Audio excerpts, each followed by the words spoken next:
Assalamualaikum warahmatullahi wabarakatuh. Terlebih dahulu, saya ingin mengucapkan ribuan terima kasih kepada Dr. Latifah binti Abdul Ghani kerana memberi peluang kepada saya untuk membentangkan tugasan dalam subjek etika pengurusan awam. Tajuk yang saya pilih ialah faktor dan cabaran penglibatan rasuah di kalangan agensi penguatkuasaan kerajaan tempatan. Nama saya Nur Ainata Syahidah binti Zawawi, S63038 daripada Sarjana Muda Pengurusan Pengajian Polisi dengan Kepujian. Bahagian pertama ialah pengenalan. Sejak kebelakangan ini, Malaysia seringkali berhadapan dengan krisis integriti yang dikaitkan dengan amalan rasuah yang semakin hari semakin merisaukan.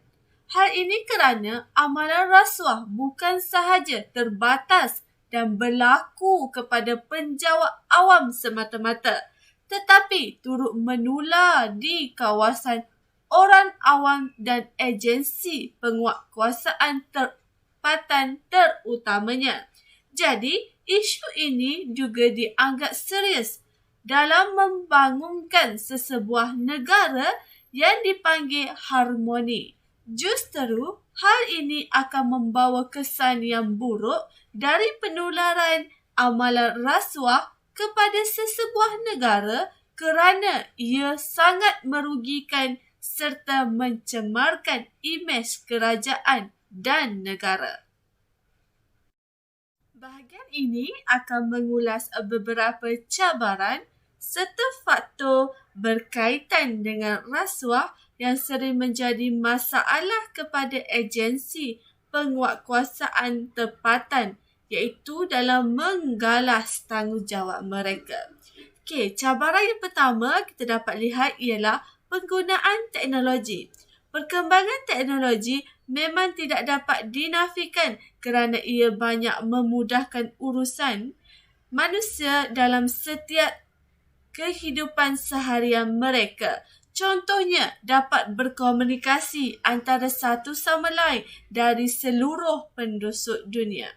Hal ini kerana kemunculan teknologi yang semakin hari semakin canggih ini telah menjadi satu penyebab akan cabaran bagi mengatasi kesalahan agensi tempatan yang melakukan rasuah.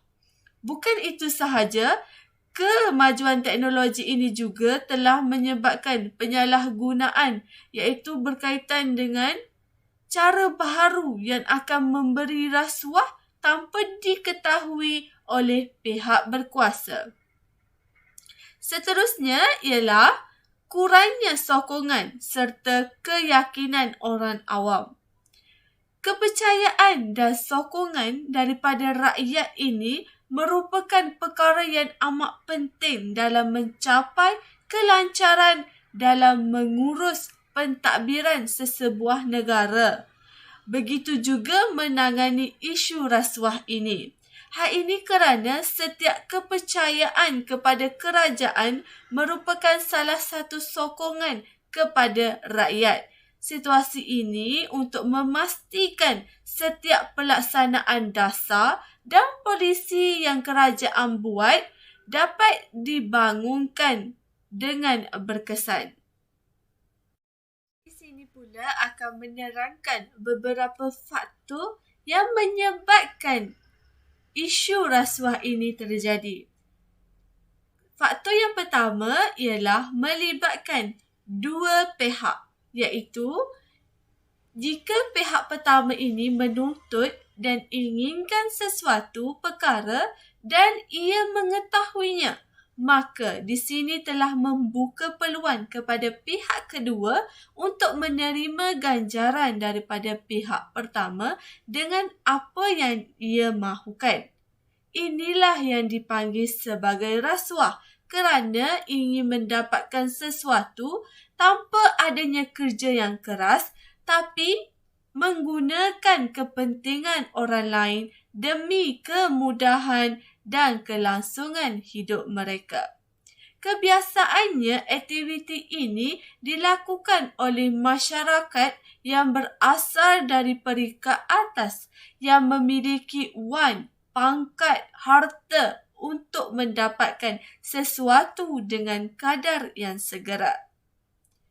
Faktor yang kedua ialah mempunyai sifat yang tidak berintegriti. Sifat dalam diri kita ini amat penting kerana ialah yang akan membentuk diri kita yang sebenar.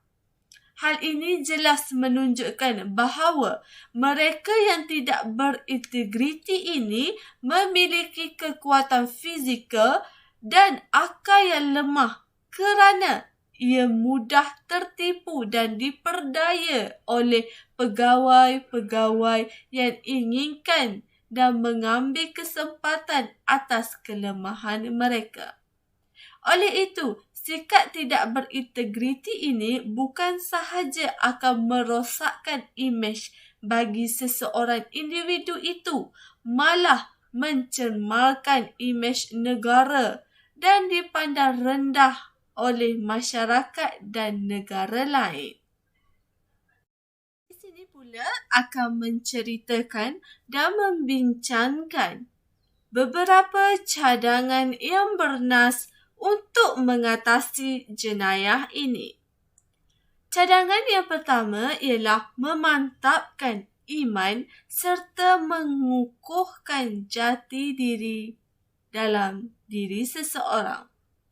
Memantapkan iman dalam diri ini adalah penting untuk membentuk nilai-nilai murni untuk mengelakkan daripada terpengaruh perkara yang negatif. Hal ini kerana untuk membentuk sasiah diri ini bermula daripada dalam diri seseorang itu. Jika baik, maka terhindarlah ia dari melakukan perkara yang mendatangkan keburukan seperti jenayah rasuah ini. Jadi, keimanan dan kepribadian yang tinggi ini adalah satu benteng yang paling ampuh untuk membanteras jenayah rasuah ini terus berlaku. Cadangan yang kedua ialah memperkasa penguatkuasaan undang-undang dan hukuman.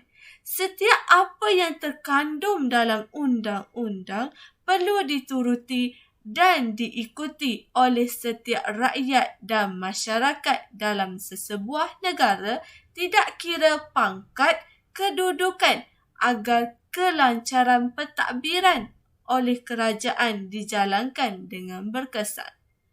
Ini kerana ada juga golongan yang berjawatan dan berpendapatan tinggi ini turut menerima rasuah seperti agensi penguatkuasaan tempatan ini. Oleh itu, mereka yang melakukan rasuah ini akan insaf betapa bahayanya jika mereka terlibat dalam rasuah ini.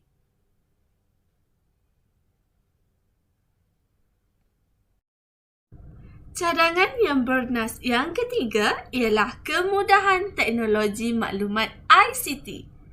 Jadi, kemudahan ini perlu dimanfaatkan oleh kita ataupun semua masyarakat bagi mendapatkan pelbagai faedah untuk kesejahteraan hidup.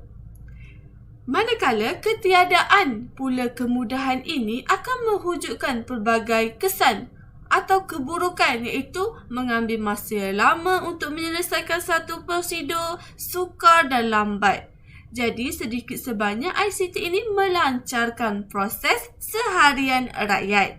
Oleh itu, kegunaan kemudahan teknologi ini menjadi salah satu akal langkah bagi menghapuskan atau membendung jejala rasuah ini daripada terus berlaku. Jika kita gunakan ia dengan baik, maka hasilnya juga akan membawa kepada perkara yang positif. Yang keempat ialah memberikan pendedahan awal. Pendedahan yang diberikan ini untuk memberitahu kesedaran tentang langkah yang bijak bagi menangani jejala rasuah ini. Hal ini juga dapat memastikan seseorang itu menilai akan keburukan yang akan diterima sekiranya ia ditawarkan atau menerima sebarang rasuah. Hal ini kerana pendidikan awal inilah yang menjadi faktor ataupun sebab kepada seseorang untuk jauhkan diri daripada terlibat dengan jejala rasuah yang semakin berleluasa. Kesimpulannya, keterlibatan penjawat awam khususnya agensi penguatkuasaan kerajaan tempatan di dalam jejala rasuah adalah sesuatu perkara yang sangat membimbangkan. Hal ini kerana mereka ini mempunyai pangkat dan dipercayai oleh kebanyakan masyarakat dalam melaksanakan amanah kepada negara. Bukan itu sahaja, rasuah ini telah menjadi amanah yang tidak sihat dan mampu menggugat nilai integriti dalam sesebuah negara.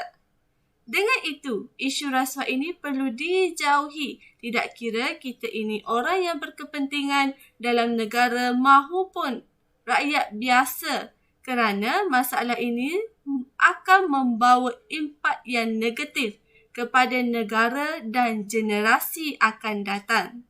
Kita percaya dengan adanya nilai jati diri yang utuh dan berpendidikan tinggi, maka masalah rasuah yang ada ini dapat dibantras dan mampu wujudkan negara yang terus maju dan berdaya saing.